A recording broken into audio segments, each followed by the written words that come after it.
My name is Bill Cavanaugh, William Cavanaugh oftentimes. I work at this point, I serve with the Prostate Cancer Research Institute as Director of Research and Education. Can you describe for us where you think we are today in the development of immunotherapeutic approaches to prostate cancer? There have been a lot of ups and downs over the past few years. It's been a process of refining some original ideas, of making more broad-based, thinking about it more carefully.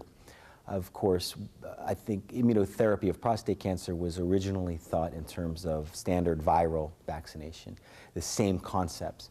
Now, through trial and error, I think it's been determined that we're dealing with a different set of circumstances, fundamentally different.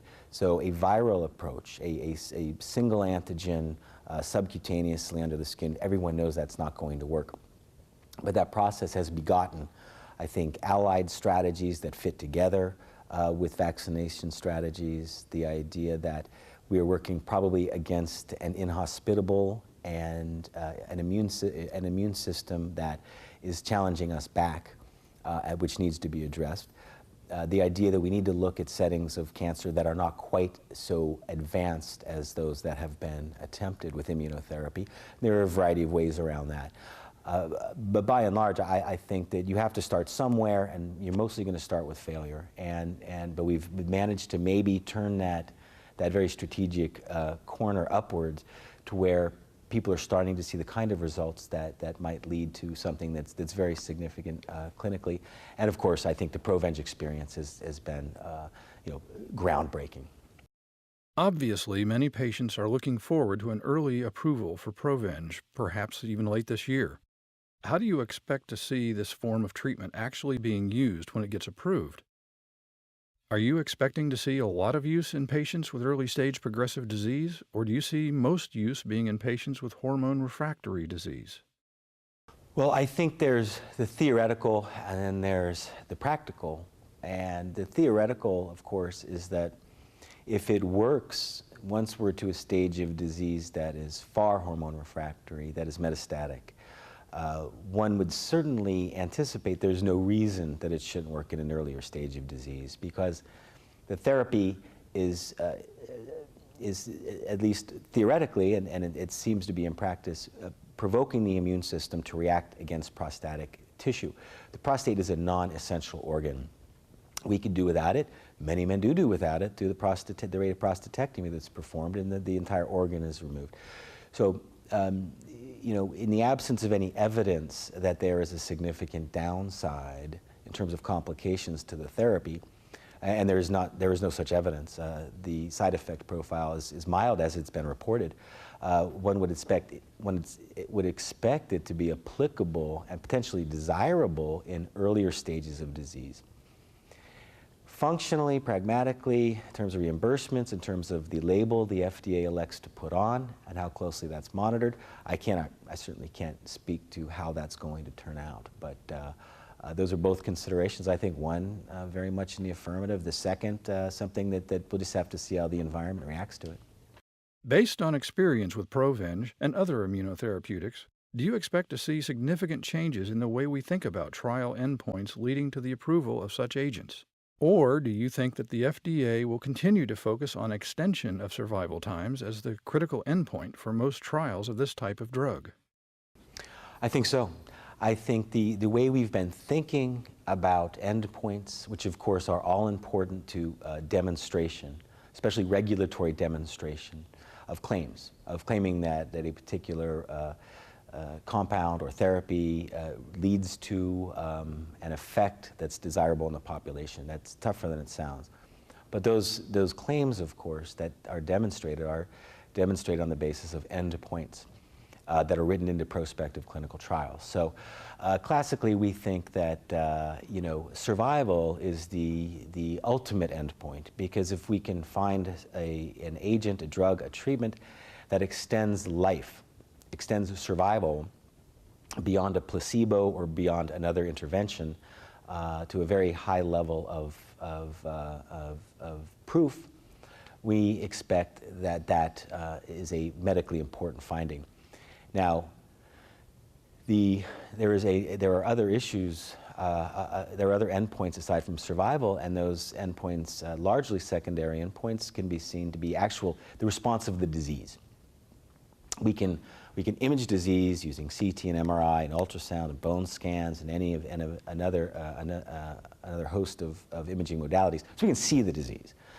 Now, there's some people who believe that we should be able to see disease shrink in therapies that are effective, and that is a correlate, that has a one-to-one relationship with survival. In this ProVenge study, what's been seen is that survival was indeed extended, below an alpha of 0.05% in a randomized prospective trial, which is a level of proof, a level of demonstration that's considered to be good enough to infer that this, in fact, is the case in a population at large. But the time to progression did not meet that same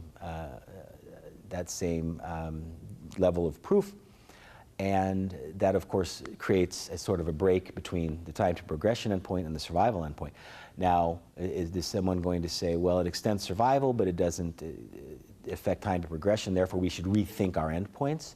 Yes, I think that's very likely to happen, because the establishment believes that we should look at these immunotherapies in the context of how we've seen radiation work and how we've seen chemotherapy work, where there sort of are these demonstrable shrinkage of diseases.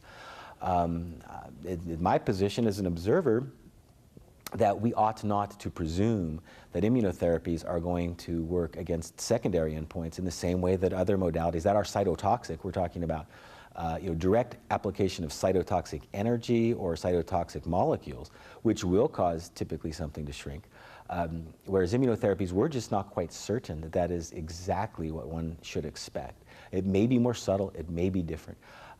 But immunotherapy is definitely pushing uphill against an establishment that already has its paradigm set, already has its expectations set. It's going to be a challenge. What other forms of immunotherapy should patients be looking out for today as having particular promise?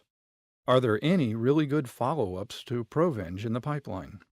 Well, the most exciting, I think, developments right now in immunotherapy are not on the vaccine side. So in the vaccine strategy, we have a target, we have protein, and ProVenge offers that, and GVAX offered that, and most any cancer vaccine strategy is going to offer an antigenic target, a protein target. But there's the other side of this equation that may be just as important, is going to be in how do we prepare the immune system? How do we potentially alter or modulate the immune system to be better stimulated by these antigenic targets? And you've seen some interesting monoclonal antibodies. You're seeing drugs like ONTAC, some other approaches that are designed specifically to set the table, if you will, so that when the stimulatory antigen profile is introduced as a vaccine, whether that's cellular, or molecular, or inside an antigen-presenting cell or dendritic cell, the system has been primed not to resist, not to set up a barricade against the immune cells that hopefully are going to be generated by that approach. So we've got a yin and a yang here. Okay.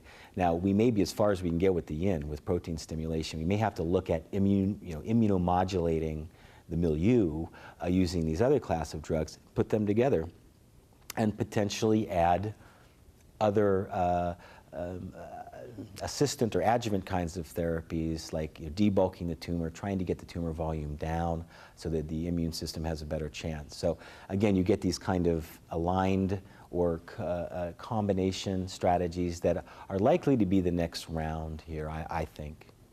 What else do you see that is particularly important in the field of cancer immunotherapy? I think a lot of work's gone into it. It seems to me, just given my observations and some of the things I've participated in, that we're moving up against something. And certainly, I would certainly advocate that now is not the time to stop. I mean, now is the time to really start barreling forward. We may be close to something, and if we were not to fulfill, I think, what should at least be a thorough examination of all of these things.